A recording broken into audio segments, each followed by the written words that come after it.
Hello friends, നമസ്കാരം. Welcome back to my channel. എൻ്റെ channel ആദ്യമായിട്ട് കാണുന്നവരാണെങ്കിൽ ഒന്ന് സബ്സ്ക്രൈബ് ചെയ്ത് സപ്പോർട്ട് ചെയ്യാൻ മറക്കരുത് കേട്ടോ. അപ്പോൾ ഇന്ന് ഞങ്ങൾ ഇന്ത്യൻ ഷോപ്പിൽ പോയി. അപ്പോൾ ഇന്ത്യൻ ഷോപ്പിൽ പോയപ്പോൾ അവിടെ നല്ല ഫ്രഷ് മുരിങ്ങയില കണ്ടു കേട്ടോ. മുരിങ്ങയില ആണെങ്കിൽ നമ്മൾ മേടിച്ചിട്ട് ഒരുപാട് നാളുകളായിരുന്നു. അപ്പോൾ ഞങ്ങൾ കുറച്ച് ഒരു പിടി മുരിങ്ങയില എടുത്തു.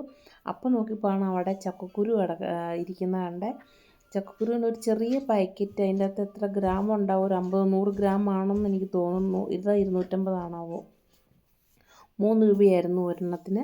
അപ്പോൾ ഞങ്ങളത് കൂട്ട് 2 പാക്കറ്റ് എടുത്തു. എന്നിട്ട് പച്ചമാങ്ങ ഉണ്ടായിരുന്നു കേട്ടോ. ഒന്ന് പോയപ്പം ലക്കിന് പച്ചമാങ്ങയും കൂടെ കിട്ടി.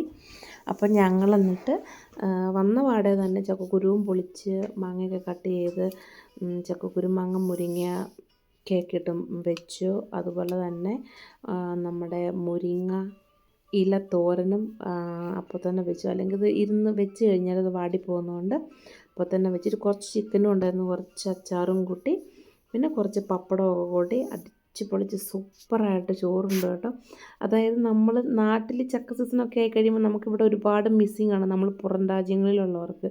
അപ്പോൾ അതൊന്ന് എന്ത് പറയുന്നത് മാറ്റാൻ വേണ്ടിയിട്ടാണ് നമ്മൾ ഇവരെയൊക്കെ കണ്ടപ്പം മേടിച്ച് കറി വെച്ച് കൂട്ടുക കേട്ടോ. ഒരു രക്ഷയില്ല. നാട് നമ്മൾ ഇങ്ങനത്തെ ഒക്കെ കാര്യങ്ങളൊക്കെ കിടക്കുമ്പോൾ ഫുഡിന് നമുക്ക് നാട് മിസ്സാവില്ല. പക്ഷേ നമ്മുടെ നാട്ടിലെ എന്താ പറയണ്ടേ ജീവിതം, നാട്ടിലെ കറികൾ, നാട്ടിലെ രീതികളൊക്കെ നമ്മൾക്ക് എന്തായാലും നമ്മൾ പുറത്ത് ഉള്ളവർക്ക് ഒരുപാട് മിസ്സിങ് ആണ്. അപ്പോൾ ഇങ്ങനെ ഓരോരോ ചെറിയ സന്തോഷങ്ങൾ നമ്മൾ സാധനങ്ങൾ മേടിക്കുക, വയ്ക്കുക, കഴിക്കുക. അല്ല നമുക്ക് എപ്പോഴെപ്പോഴും നാട്ടിൽ പോകാൻ പറ്റത്തില്ലല്ലോ. ഇതൊക്കെയാണ് ഒരു കൺസലേഷൻ നമുക്കുള്ളത്. അപ്പോൾ എൻ്റെ വീഡിയോ ഇഷ്ടമായെങ്കിൽ ഒന്ന് സബ്സ്ക്രൈബ് ചെയ്ത് സപ്പോർട്ട് ചെയ്യണം കേട്ടോ. അപ്പോൾ വേറൊരു വീഡിയോയുമായി വരുന്നത് വരെ ടാറ്റ, ബൈ, ടേക്ക് കെയർ.